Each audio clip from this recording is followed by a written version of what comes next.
to Snackable Mental Health, a show where we take big, chewy ideas and healing about Are you healing and make recording? them. Yes, I am. Okay, sorry. Yes.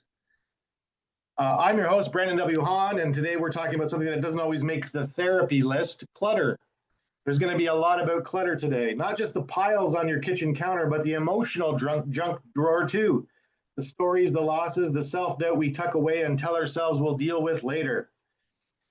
My guest today is someone who's made a career and a calling out of clearing both mental and real clutter. Gaby Abdelgadir, who has lived through civil war, widowhood, and reinvention. She's a certified Canfield Success Principles trainer, a clutter clearing practitioner, and an actual #1 international best-selling author of the book Grace, Peace, Balance. Her work lives right here at the intersection of mindset, memory, and meaning, the same place that where most of us are still unpacking. So if you've ever felt emotionally overwhelmed, mentally jammed up, or just spiritually overdue for a deep clean, stay tuned. We're about to find out how to make space inside and out can actually heal you. Gaby, welcome to Snackable Mental Health. Hello, Brandon. Thank you for having me. It's a pleasure.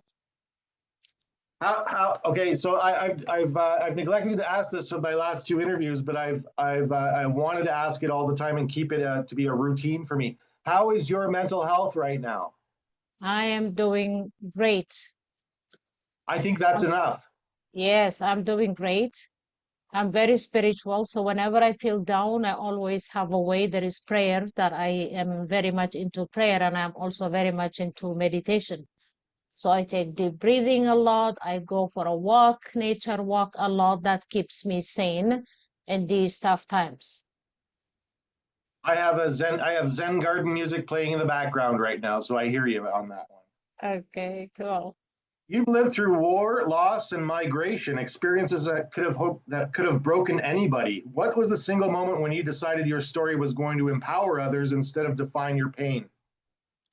The reason that it was not actually my intention, but when I was working in the Middle East, my best friends and we talk about our childhood. And when they heard my stories, one of them always said, "Oh, Gaby, you need to write a book. You need to write a book." And then I said, "Okay, when I retire, I will." So I took it as a joke, right?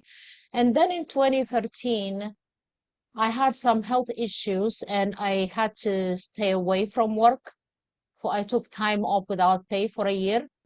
And one day I just woke up at 4 o'clock in the morning, like I hear this voice. It's now. Now that you're not working, going to work, why not now? Honest to God, like I heard a voice. That morning at 4 a.m. in the morning, I got up and then I washed my face, made a cup of coffee, got my laptop and started to write, period. No, actually, I started to research for publishers.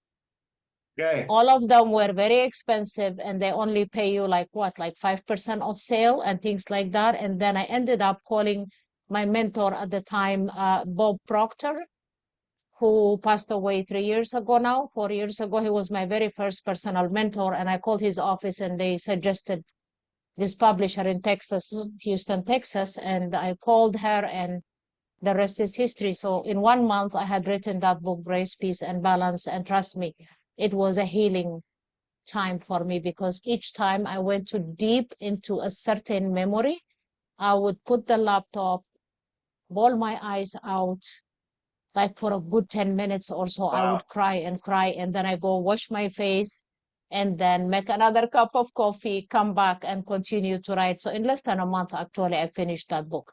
You finished it in a month. That's a lot of writing to pack into 1 month. Yeah. When it's your story, you know, right? You know what to write, what to say. So this book was Grace, Peace, Balance? Yeah. How do you personally define balance in a world that never seems to stop spinning? Oh, balance is how you respond to all that's happening to you or to all that's happening in the planet. We have a choice, right? So while I was not someone who forgot easily or forgave easily, I changed. When you become a spiritual person, I wasn't before, so there was a lot of anger inside me, but I'm like, okay, I gotta do this. Okay, I'm gonna show you. You call me stupid, I'm gonna show you who I am. I had that attitude growing up. And once I became a spiritual person, like I focused on spirituality, and then I became much more calmer. Okay, how do I respond to this? So that's how I became like, I take my time. Like, for example, you send me a nasty email. In my younger days, I would respond to you right there and then and tell you off right there and then, and I'm done with you for life. Like, I wouldn't even say hi to you if I saw you in the hallway. That is the old Gaby. The new Gaby, I would read this email, close my laptop or my cell phone, go for a walk, do a bunch of deep breathing. Sometimes it could take me a day, and then I am in a better space responding to you. I'm not as angry as when I read it at the beginning. If I had to respond at that time, my response may not have been a good one. So take time. Don't respond immediately when somebody sends you or calls you, says stuff that's annoying. Just listen and say, can I call you back? So we have a choice to find balance that way. Whenever I hear anything nasty that comes my way, I do my best to try even to be even more kind. That's my the way I attack things is when somebody does something wrong to me, I I try to be even more kind to them just to infuriate them even more. I know that's what I learned. Like, I don't know which book, but by the way, I'm a book addict, so I don't know which book. It said, when you're silent, it kills your enemy. When you Yes, don't respond. But that's beautiful. When you're sometimes it could silent, it be, I kills know, your enemy. yeah, sometimes it could Can be I write very that down? difficult. No. Silence, when you don't respond, you win. You're a winner, definitely. Yeah. Hey, can you explain? Is this Jack Canfield? He was the founder of Chicken Soup for the Soul? Is that Yes. the same guy? The same guy, he was in the movie The Secret. I actually The first got Secret? to know Yes. of him, the movie The Secret. That's where Bob Proctor, I connected with him and I did all his training. He was my personal mentor. I followed him to Los Angeles, even I had training with him. And Jack Canfield, that's where I knew of him. Then I purchased a bunch of the books that resonated with me from the Chicken Soup for the Soul. And then there was a certification that came through and I signed up for it, and it was incredible. Wow, that's I like we're getting to the meat of everything now. What really stuck with you that still grounds you in your daily mental health routine? Silence and meditation and Meditation. wow. What part of Jack Canfield's philosophy do you use to kind of to cope with the everyday grind? Yeah, one thing I learned from him is the E plus R equals O. Events plus response equals the outcome. Events, but I'm writing that down again. E plus R equals O. Events plus response equals outcome. Events are going to happen all the time in our life, whether good, neutral, or bad, right? How we respond is what the outcome comes from. I that's amazing. So it's taking responsibility for your life. That's what I learned from him. Take responsibility for your life. Be accountable. I think Yeah. is an important one. Yeah. Yeah, with what I've dealt with mental health wise, being accountable is sometimes very difficult because I don't realize I've done things until they happen. I know. I know. And this isn't always bad. It's sometimes even the good stuff that I have to be accountable for. Yeah. So let's get into decluttering. Um, Mm-hmm. where what turned you on to the idea that that people's clutter should be cleaned up mentally and physically? Okay. So before I got into this Feng Shui and Lin method clutter clearing, I was always clean and very organized, thanks to my mom. My mom was a clean freak. She was very organized. And that's how I grew up, and that's how I am. But little did I know that there is a lot more than just being clean and organized. So how I got into it is there was a time in my life that I was having nightmare there was a memory about my husband when he was passing, before he passed away, I think a week before he passed away. Blood was coming out of his mouth. And then when I went to see him in his room, I was screaming. I called my brother-in-law. I called the hospital. They told me bring him back right away, the hospital. And that he ended up passing away like after about a week at the hospital. However, that memory of the blood coming out of his mouth to the pillow, to the bed, to the ground, I could not get it. So it used to wake me up. So a friend of mine who was in Calgary at the time, she told me, Gabi, why don't you hire a Feng Shui practitioner? And I had heard about Feng Shui from also the movie The Secret, Marie Diamond. And I said, how is that going to help me? She goes to me, trust me, Gabi, hire one. As it happened, I met a lady at a networking event and I hired her. She came. Oh my God, like she made me remove pictures from the walls. She made me move around furnitures. My bed was in the wrong location. The way I sat was in the wrong location. Some pictures on the walls were not giving the right message, and a lot of other things. So she gave me, I wrote like about 8 pages in like an hour, notes I took. And she told me what to move, what to get rid of, and what to purchase and where to place them. Oh, she asked for my birthday before she came. So all that report is based on my birth date.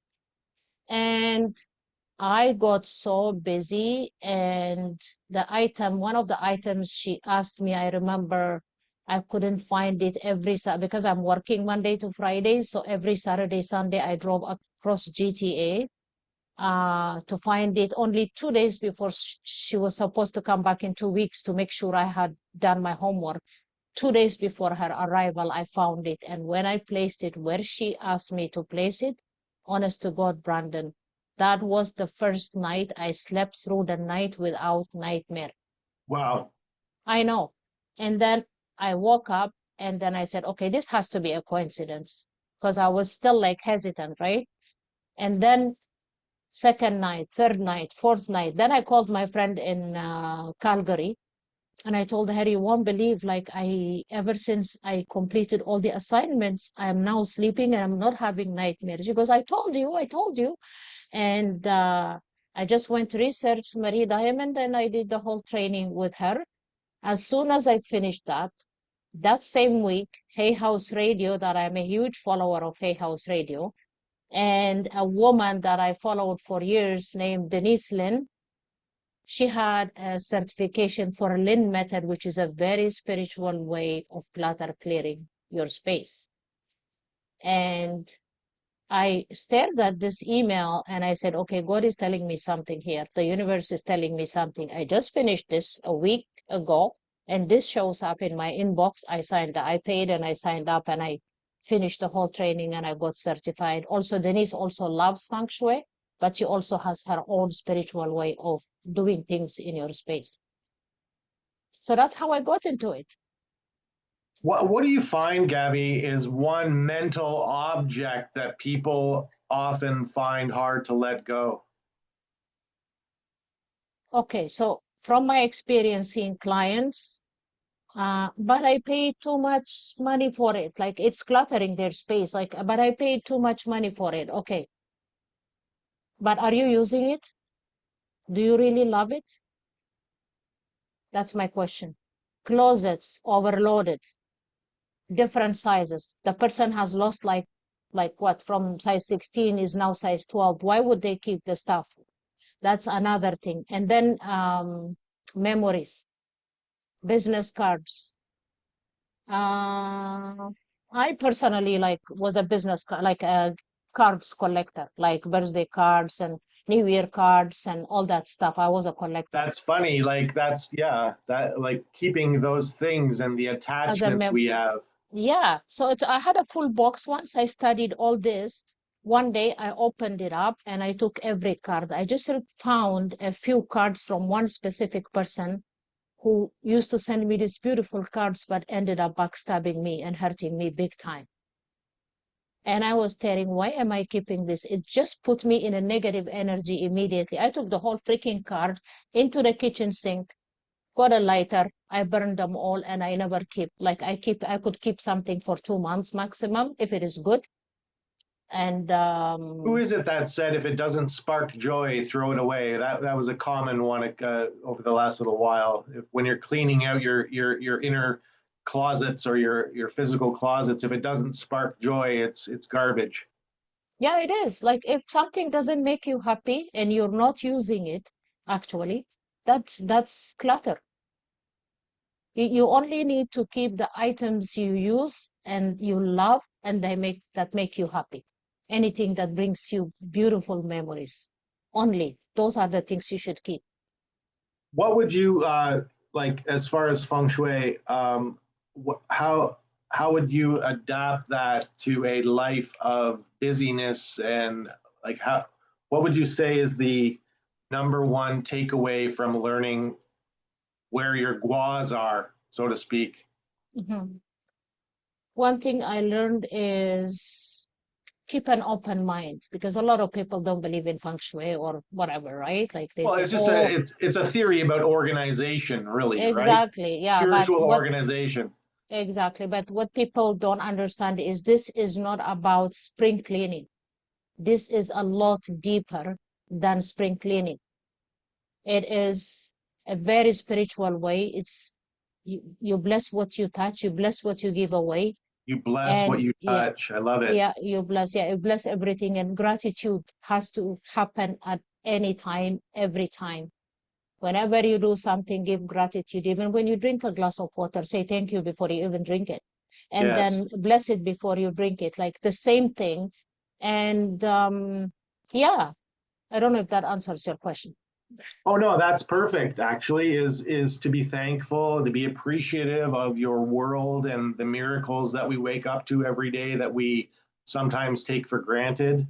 Yeah, Um, and yeah, like I think that we've kind of harnessed this decluttering of the mind, the soul, the spirit, the physical world.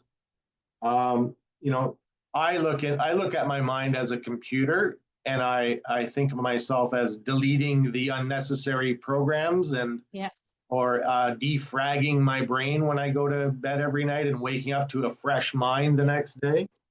yeah. Let's skip over that. We've done feng shui, and and we've discussed the book, and we've discussed your successes and your struggle. You lost your husband to cancer when your son was young. Mhm. Uh, how did that experience reshape your relationship with resilience and hope? Oh my goodness. It was 2.5 year battle with cancer. Wow. I used to go to work every day and have a muffin and coffee on my way to work. I skip lunch because I used to take Thursdays and Tuesdays off because I had to be one day. Tuesdays was all the blood work and the lineup and all that. I used to drive him. And then Thursday was all day chemo day. So my Might I add, what conversation, hospital was that at, Gabby? oh God, the Sunnybrook? cancer, no, the cancer hospital St. downtown. Margaret's? No, uh, Sinai? no. Oh God. Sorry. Um, oh my God. It's the known. It's beside. It's not next to Toronto General Hospital. It's on the other side. Oh my God, what's wrong with me? Yeah, I know. The the I know known that area cancer well too, but I hospital. can't. It haunts me. What? Yeah, we'll get back to Yeah, that. yeah. Um, so resilience and hope. I mean, like 2.5 years watching somebody go through that. I can say through experience that it did a number on me as well. But how did you reshape your mental state and your resiliency and harness what we all need these days is hope. Yeah. You know what? I don't even know how God gave me the strength those 2.5 years. Number one, I had great support at work. My boss called me in one day and he told me, how are you taking those 2 days a week? And I said, some of them are vacation and some of them are like I take them as sick leave or something. He goes to me, what? I said, yes, what can I do?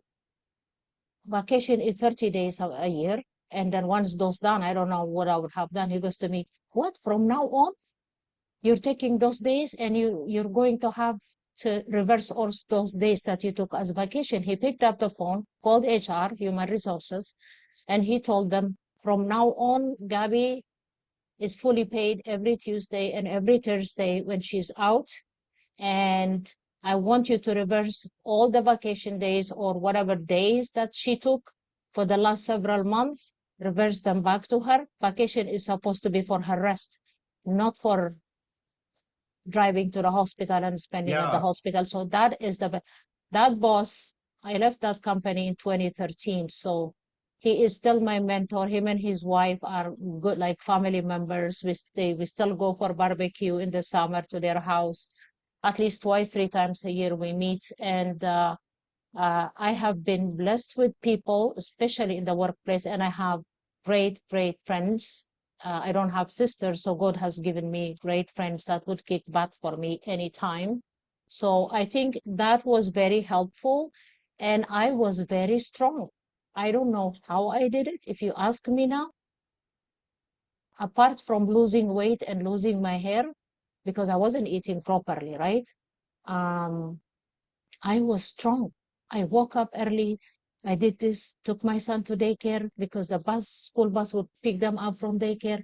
Then I went to work. Then I came running, pick up my son, then come home, check on my husband.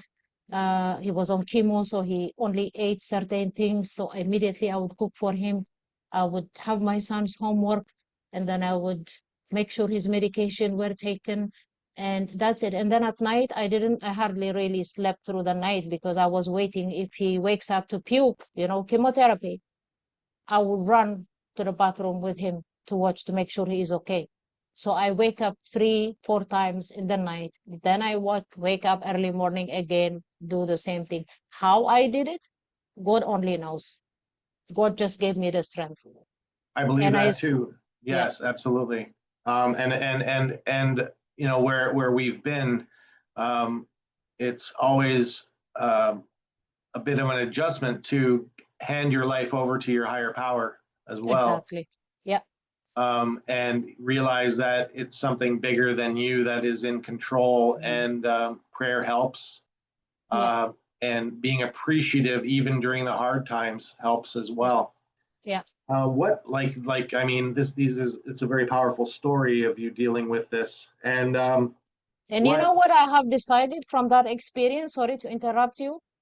If God forbid, it's not in my family, diabetes is in my family, but no cancer. We don't have that in my family. But if God forbid I get that freaking disease, I will never, ever take chemotherapy because I thought my husband was going to die from the chemo before he died from cancer. I'm absolutely. going to write it in my will. I'd rather die in peace with no pain, no puking, no uh, not having to be able to sleep, not having to be able to eat, and a lot of pain and puking day and night. I don't want that. I would rather die in peace. That is what that experience gave me. I know a lot of people will not agree with this, but you know what? I will not do it. I will write it in my will because I Gabby, have seen it. there's a lot of people out there now that are kind of abandoning the Western model of cures and treatments, Yeah. and going more to Eastern style spirituality, and abandoning Chinese, things like Chinese, Chinese medicine. Chinese, I know Indian. someone now, I met someone actually last week who actually cured so many cancer patients that were dying Yeah, using just Chinese traditional herbs. So I would never do acupuncture. chemo. Exactly. And like my thing for this is not to completely abandon the Western model, but to combine it with the Eastern model. I agree Exactly. with it's your body, it should be your choice. Exactly. And like yeah, absolutely. So if you want to fight cancer on your own, that should be up to you.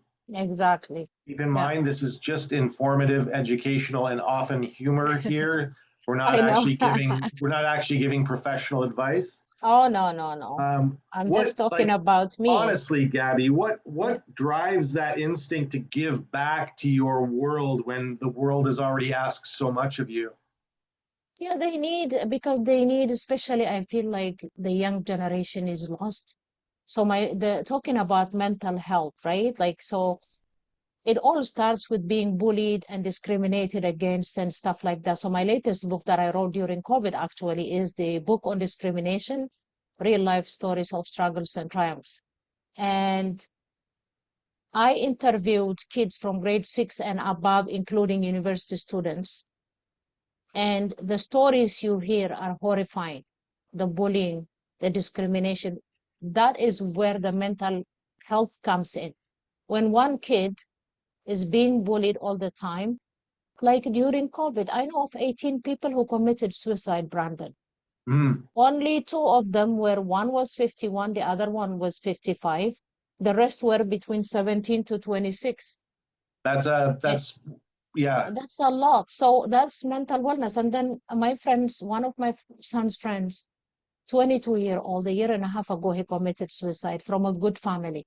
So that is that. And then you have in the workplace that people being discriminated against, whether it's religious discrimination, cultural discrimination, whatever, age discrimination, name it. So I wrote that book purposely for that, and I spoke at a high school. When I spoke, I told the principal, I want parents to be available. I want all teachers to be present, because there are teachers who discriminate, and there are parents who teach their children to discriminate. So all this causes mental illness. It causes depression, anxiety, and eventually what? Suicide. Well, that adds up to a lot of clutter in our mental spiritual world. Exactly. What would you kind of like, as far as a workshop or a notebook? What would you advice? What advice could you give to people who are struggling with discrimination, bullying, and suicidal ideations? Is there something that they can take away from this? There is a lot of help, I know. And then don't keep it inside. Talk to someone you trust. When you're bullied, don't be quiet and lock yourself in your room. Talk to your parents. Talk to someone you trust. Don't There is shut. always someone. And then there is help. Like there is the TELUS help nowadays. There is a lot of help here in Toronto, at least I know it's everywhere, but what I know, there is a lot of help. But if you don't want to go to the system, talk to someone who can help you. I'm currently using Homewood Health Center's online individual counseling.